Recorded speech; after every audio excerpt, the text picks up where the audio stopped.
Existem dois personagens principais nessa tentativa do Trump de destruir o Brasil. Não vai conseguir, tá?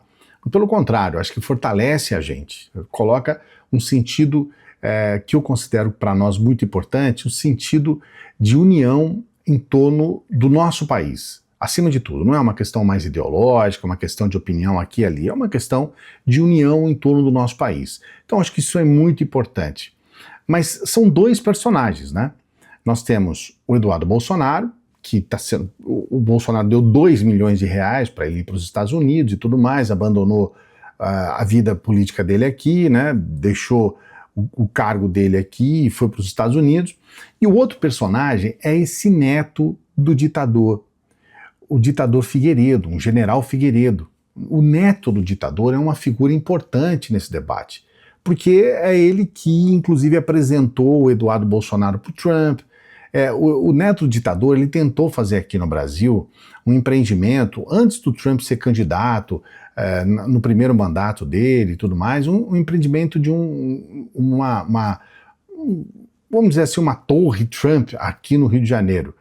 Na verdade não deu certo, mas eles pegaram essa amizade aí, né?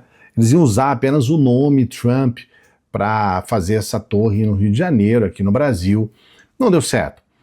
Isso depois passou muita coisa. A gente tem um vídeo aqui que a gente coloca aí a ficha corrida desse sujeito, né, desse Paulo Figueiredo, que já teve lá a polícia lá na porta, né, a Interpol bateu na porta dele lá nos Estados Unidos, e é um sujeito que tem se mostrado realmente um poderoso, ele tem uma autoestima absurda. E eu vou trazer para você trechos do que ele tem falado depois que o Trump fez esse ataque ao Brasil.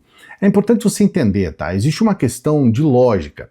Existe uma questão que não, por mais que você queira fazer vídeo, por mais que você queira manipular as pessoas, por mais que você queira colocar as coisas do teu ponto de vista, a lógica, ela bate na tua porta ali e é um murro na cara. Tem um vídeo, por exemplo, do Moraes, que eu acho importante, que ele faz uma comparação que eu considero muito feliz sobre o que foi a atitude dos extremistas lá naquele fatídico 8 de janeiro e o que é, por exemplo, uma atitude daquela sendo transportada para um exemplo que seria a mesma coisa que se eles tivessem invadido uma casa, a casa de uma pessoa. Esse exemplo eu acho muito feliz, olha só. O que aconteceu para o Brasil acontecesse na sua casa. Se um grupo armado, organizado, ingressasse na sua casa, destruísse tudo, mas com a finalidade de fazer o seu vizinho mandar na sua casa, ou seja, de afastar você e a sua família do comando da sua casa, com violência, destruição, bombas, você pediria anistia para essas pessoas? Se fosse na sua casa, haveria. Então, por que no Brasil, na democracia, a tentativa de quebra do Estado Democrático de Direito, tantas pessoas defendem isso? Na prática, é indefensável. Mas você percebe que a extrema-direita, ela muda, ela distorce para que as pessoas entendam, não, eles são vítimas, não.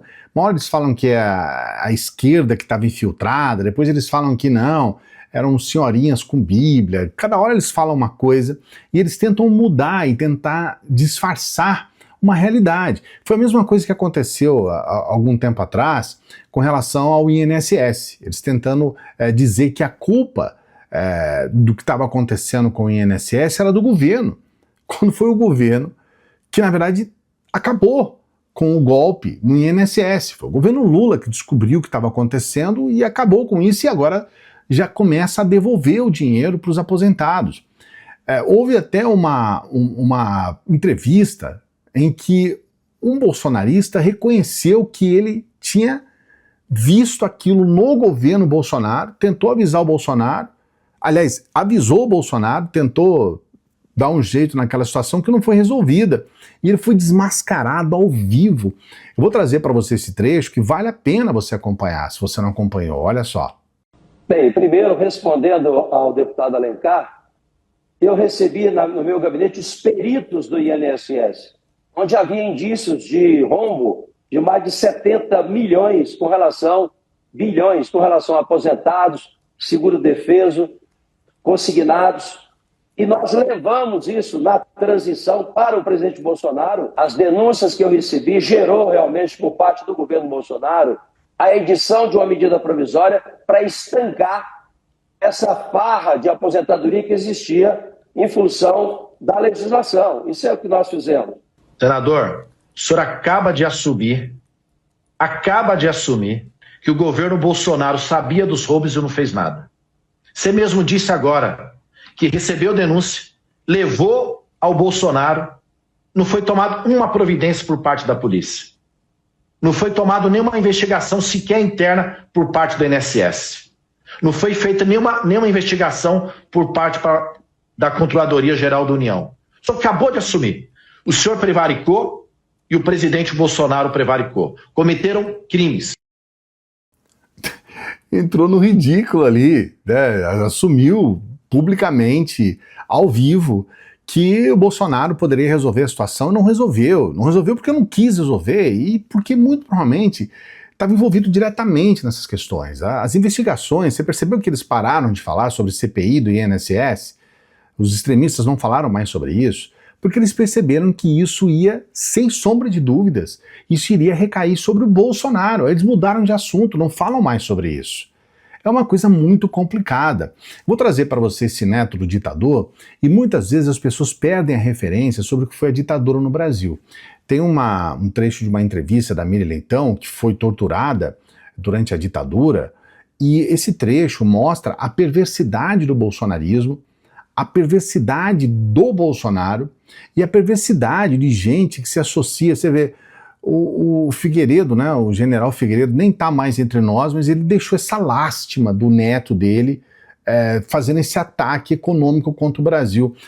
Presta atenção nesse trecho aqui dessa entrevista da Miriam, porque ela fala a respeito do momento em que o filho dela foi entrevistar o Bolsonaro e o Bolsonaro manteve uma declaração horrível defendendo a tortura contra a Miriam Leitão. Olha só. Depois, ele repetiu isso numa entrevista que deu ao meu filho. Sobre a tortura sofrida pela minha mãe foi colocada com uma jiboia numa sala do Exército Brasileiro. E o senhor disse a seguinte frase: coitada da cobra. Sim, falei. O senhor reitera isso? Reitero. E aí o Eduardo Bolsonaro usa esse hashtag, né, que ele botou, coitada da cobra, e isso foi replicado milhões de vezes, né? E aí você é jogado de novo no buraco, né? Então a sensação que eu tinha, assim, quando eles falavam disso, da cobra, é que eles queriam, na verdade, que eu nunca tivesse saído daquela sala de tortura. Acontece que eu saí. Acontece que eu fiz a minha vida. O nível de perversidade dessa gente é rastejante.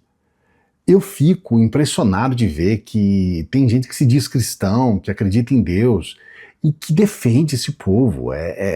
Sabe, dá náusea. É uma coisa horrível ver essa defesa, sabe?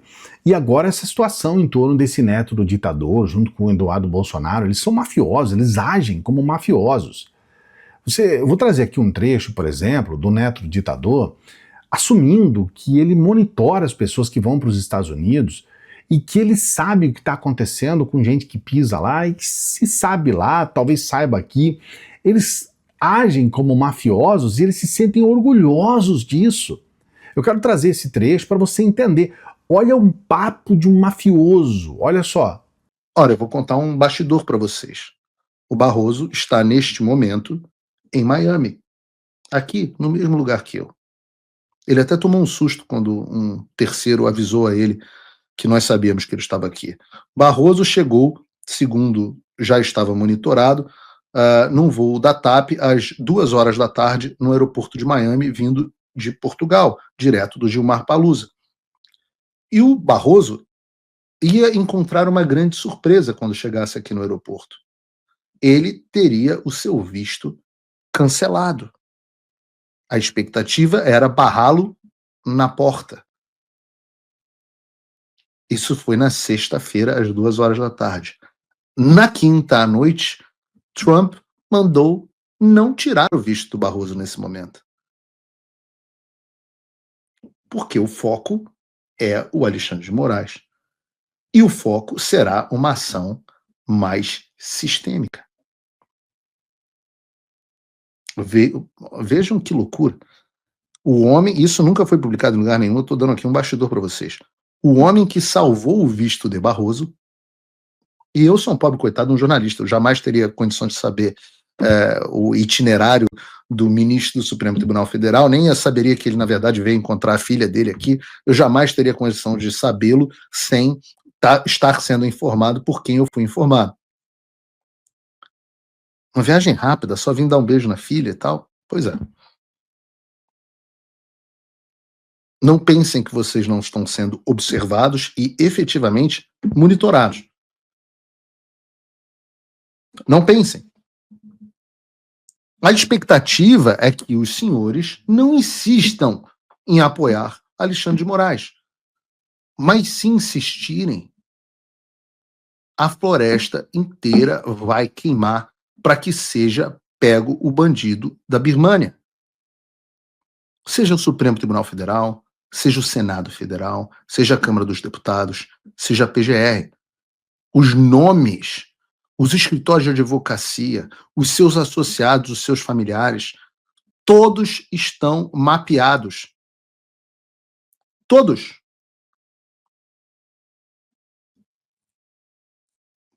Veremos as cenas dos próximos capítulos e eu vou falar sobre elas em breve. Então, como você vê, ele se orgulha em ter essas informações e se orgulha em dizer que não, olha, eu livrei a barra de um ministro do STF aqui nos Estados Unidos.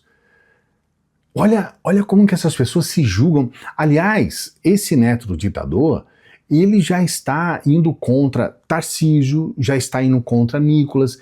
Ele fez um outro vídeo, dizendo que o Nicolas não era nada, até certo ponto ele tem razão, o Nicolas não seria nada sem Bolsonaro.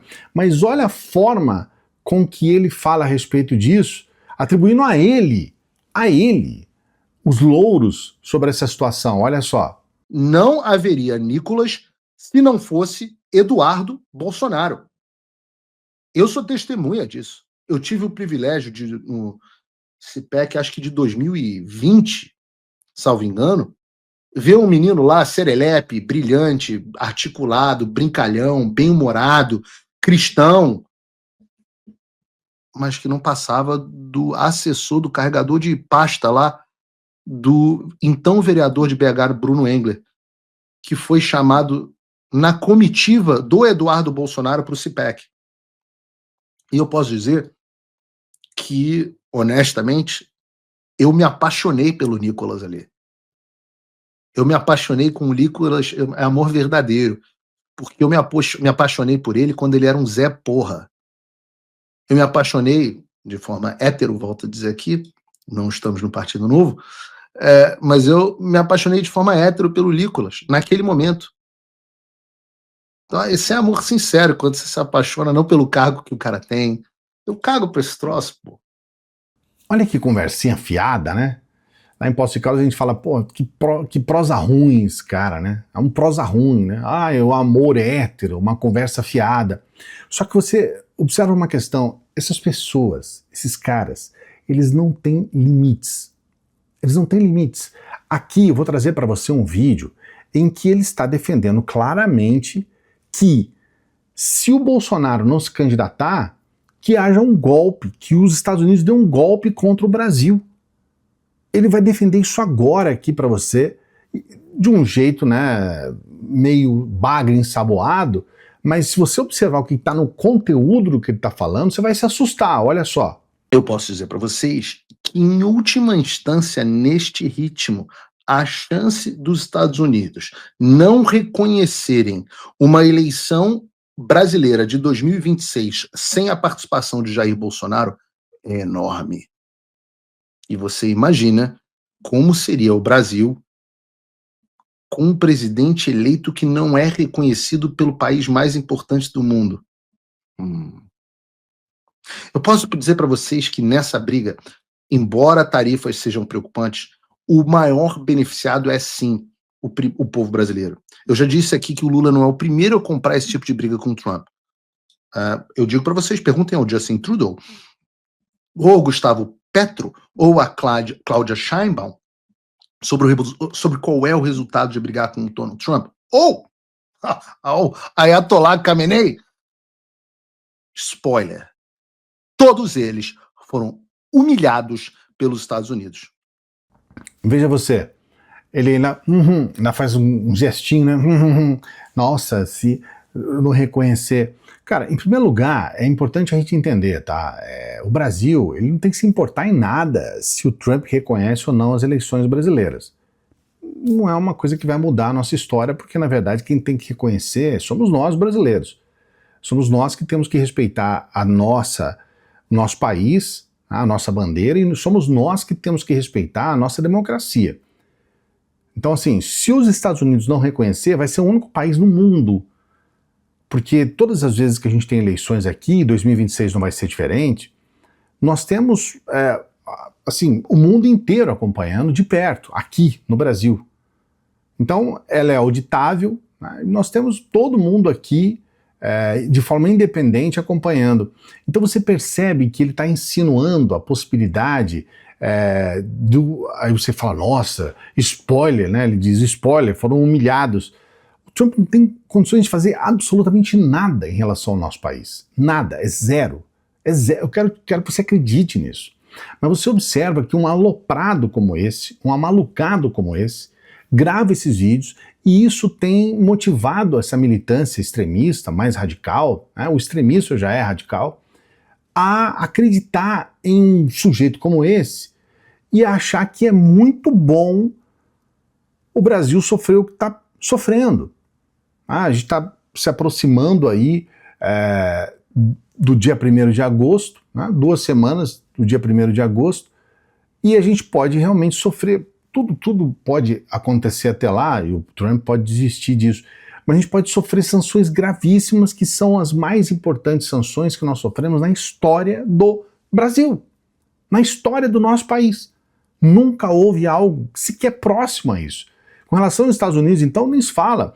Então, são coisas que a gente está colocando aqui para você, porque esse radicalismo, ele realmente está fazendo com que as pessoas percam a relação do ridículo. E, de certa forma, as pessoas estão, algumas, né? Porque a gente tem mostrado nos últimos vídeos, não sei se você acompanhou os vídeos do domingo, vale a pena, a gente tem mostrado que as pessoas estão começando a acordar, a opinião pública contra, o empresariado contra, o centrão contra, e até os bolsonaristas, né? O vídeo que a gente colocou na manhã do domingo, ontem, mostra bolsonaristas indo contra o Eduardo Bolsonaro, o Flávio Bolsonaro, os filhos do Bolsonaro e o Bolsonaro. Coloca aqui nos comentários o que você acha a respeito disso. Não se esqueça, coloca aqui nos comentários. Peço para você se inscrever no canal, faça a sua inscrição aqui no canal, dê essa força pra gente. Fale mesmo o que você acha a respeito dessas falas do neto do ditador. Daqui a pouquinho a gente volta, mas antes eu quero trazer para você uma dica especial da renda extra, que é a oportunidade de você trabalhar aonde você estiver, né? Na sua casa, você pode trabalhar da sua casa, utilizando apenas o seu celular, é só o seu celular, e você já pode ter um dinheirinho a mais todo mês aí para você. É um dinheirinho a mais que entra aí para você, que eu acho que pode resolver uma série de questões aí da sua vida. Veja essa possibilidade, tá bom? Tá aqui no primeiro comentário fixado e também na descrição do vídeo. Entra aqui, eu mesmo explico tudo para você e você vai ter essa renda extra aí para você, tá bom? E a gente sempre pede para as pessoas que chegam no final dos vídeos para que ajude o nosso trabalho. Ajude o nosso trabalho para que a gente possa continuar aqui. Eu quero trabalhar para você, eu quero continuar trabalhando para você. E para você ajudar, você pode nos ajudar com qualquer valor pelo Pix, ou o que você puder. Se você não puder, você ajuda quando você puder, tá? Mas se você puder, eu quero agradecer as pessoas que sempre dão essa força pra gente, porque são essas pessoas que mantêm o nosso trabalho aqui. Ajude o nosso trabalho. Quero aproveitar mais uma vez e desejar uma boa semana para você. Daqui a pouquinho a gente volta. Salve progressistas, eu sou o Clayson. E se você gostou desse vídeo, você também vai gostar desse vídeo aqui, ó.